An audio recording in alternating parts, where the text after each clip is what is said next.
খাবে না, আর যদি কখনো খাও তাহলে তুমি আমার বড় মুখ দেখবা। তাহলে বল এখন কি হবে? এমন কিছু একটা করতে হবে যেন আমি মদও খেতে পারি আর আমার কসমও না ভাঙে। যা গ্রাম থেকে একটা বুদ্ধিমান লোক লিয়ে আয় যে আমার সমস্যার সমাধান করে দেবে। ঠিক আছে বস, বুদ্ধিমান লোক কোথায় পাবো বলতো? এই গ্রামে তো সবাই পাগলা।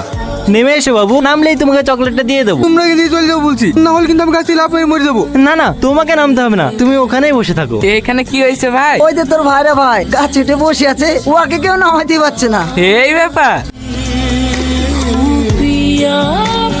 এই পাগলা, নাম বলছি না আমি নামবো না। এদের ব্লেডটা দেখেছি, না নামলে কিন্তু এই ব্লেড দিয়ে গাছটা কেটে দেবো। না না ভাই, গাছ কাটো না, আমি নামছি, আমি নামছি।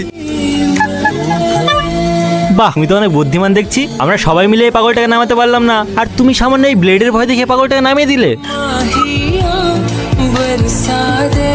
কি রে, তোরা পাগলকে ধরে লাগছিস নাকি?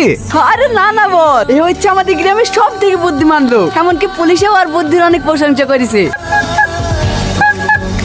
এই আমাদের গ্রামের সব থেকে বুদ্ধিমান লোক। হ্যাঁ চাচা, আমি এই গ্রামের সব থেকে বুদ্ধিমান লোক। ঠিক আছে, তোকে আমার একটা সমস্যার সমাধান করে দিতে হবে। কি সমস্যা? এই গিলাসে আমি মুখ না লাগে কি করে মদ খাবো তাই বল। আগে বলেন আপনাকে এমএলএ বানিয়েছে কি? কেন?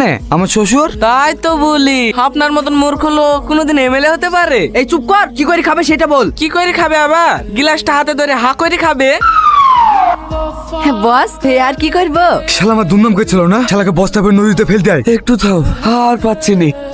ম্যানেজার সাহেব, ওই দেখেন জম্পা। সব এদের কাছ থেকে একটু ঘুরে আসি। কিন্তু বস্তা? আর বস্তা পরে ফেলবো। কি রে, তুই বস্তা ভেতরে কেনে? আর বলিস নি ভাই, তুই তো জানিস আমি দেখতে কতটা সুন্দর, তাই আমাকে মেয়ের বাড়ির লোক জোর করে বস্তার ভেতরে ভরে বিয়ে দেওয়ার জন্য লিতাইছে। এত সুন্দর সুযোগকে হাতছাড়া করে? আমি এলে রাজি হয়ে যা তুই। তুই বি করবি? হ্যাঁ করবো। তাহলে তাড়াতাড়ি বস্তার ভেতরে ঢোক, নাহলে ওরা এক্ষুনি চলে আসবে। হ্যাঁ হ্যাঁ ভাই।